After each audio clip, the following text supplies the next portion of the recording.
తాడేపల్లిగూడెం గ్రామదేవత శ్రీ బలుసులమ్మ అమ్మవారి ఆలయంలో ఆషాఢమాసం సందర్భంగా శుక్రవారం శాకంబరీ మాతగా అలంకరించారు. నీరుల్లి వర్తక సంఘం, గినేశ్వర చిల్లర వర్తక సంఘాల సంయుక్త ఆధ్వర్యంలో 8 టన్నుల కూరగాయలతో అమ్మవారి గర్భగుడి ఆలయ ప్రాంగణాన్ని అలంకరించారు. ఆలయ నిర్వాహకుడు శ్రీరంగం అంజిబాబు ఆధ్వర్యంలో జరిగిన ఈ కార్యక్రమంలో కమిటీ ప్రతినిధులు నీలం సురేష్, జగన్నాథరాజు, ధనబాబు తదితరులు పాల్గొన్నారు. అనంతరం ఆలయంలో అన్న సమారాధన కార్యక్రమాన్ని నిర్వహించారు. వారి దేవస్థానంలో ఆషాఢ మాసం సందర్భంగా శాకంబరీదేవి అలంకరణ జరిగింది.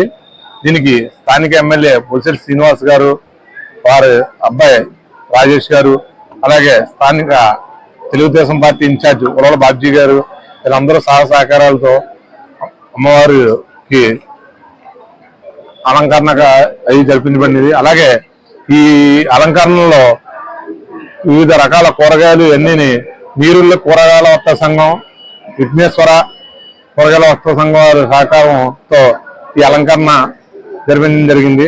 అలాగే ఈ రోజున సుమారు 10,000 మందికి అన్నదాన కార్యక్రమం జరిపించడానికి మా మిత్రుడు డాక్టర్ జగన్నాథరాజు సహకారాలతో ఈ అన్నదాన కార్యక్రమం జరిపించడం జరిగింది.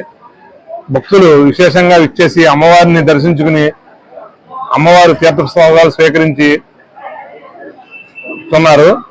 ఆ భక్తులందరికీ అమ్మవారు ఆయుర ఆరోగ్యాలు, అష్టైశ్వర్యాలు కలగజేయాలని కోరుకుంటున్నాం. జై బొలిసమ్మ తల్లి. మాసం శుక్రవారం నాడు శాకంబరి అలంకరణ ఆలయ నిర్వాహకులు మా మిత్రులు శ్రీరంగం రామాంజల ఆధ్వర్యంలో కూరగాయల అలంకరణ మరియు సుమారు 5,000 మందికి అన్నదాన కార్యక్రమం నిర్వహించడం జరిగింది. ఈ అన్నదాన కార్యక్రమానికి తాడేపల్లిగూడెం పట్టణంలో ఉన్నటువంటి దగ్గర సుమారు 10,000 మందికి అన్నదాన కార్యక్రమం నిర్వహించడం జరిగింది. అలాగే శాకంబరి అలంకరణ కానీ అన్నదాన కార్యక్రమంలో సేవ చేసుకున్నటువంటి సభ్యులకి మరియు మా మిత్రుడు అంజిబాబు గారి మిత్ర బృందానికి, అలాగే ఈ కార్యక్రమానికి ఉదయం నుంచి ఇచ్చేసినటువంటి తాడేపల్లిగూడెం నియోజకవర్గ తెలుగుదేశం పార్టీ ఇన్ఛార్జ్ అయిన శ్రీ ఉలవల బాబ్జీ గారికి, తెలుగుదేశం పార్టీ నాయకులకి, అలాగే స్థానిక ఎమ్మెల్యే అయినటువంటి బొలిశెట్టి శ్రీని గారి కుటుంబ సభ్యులైనటువంటి రాజేష్ గారు, వాళ్ళ కుటుంబ సభ్యులు మరియు జనసేన నాయకులు, బీజేపీ కూటమి చెందిన బీజేపీ నాయకులు అందరూ కూడా వచ్చేసి తాడేపల్లిగూడెం పట్టణంలో అన్ని వర్గాల భక్తులు వచ్చి అమ్మవారిని దర్శించి తీర్థప్రసాదాలు స్వీకరించడం జరిగింది. అలాగే ఏ కార్యక్రమం జరిగినా అమ్మవారి ఆశీస్సులతో మా మిత్రుడు అంజిబాబు గారికి మేము అందరం కూడా ఎప్పుడూ తోడునేరుగా ఉంటాం. ఆయన చేసే ప్రతి కార్యక్రమం కూడా ఆయన స్వార్థం లేకుండా అమ్మవారికి సేవ చేసుకునే విధంగా స్వార్థం చేసే మనిషి, నిస్వార్థంగా పనిచేసే వ్యక్తి.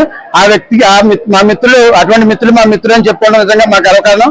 ఆయనకి అన్ని విధాలుగా సహాయ సహకారాలుగా ఎప్పుడు కూడా మేము అందరం ఉంటామని, ఆ అమ్మవారికి సేవ చేసుకునే అదృష్టం ఆయనతో పాటు మాకు కూడా వచ్చినందుకు అమ్మవారి అంజిబాబు గారి కృతజ్ఞతలు తెలియజేసుకుంటూ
అదే ఇప్పుడే నైవేద్యం అయిందని స్టార్ట్ చేశారండి.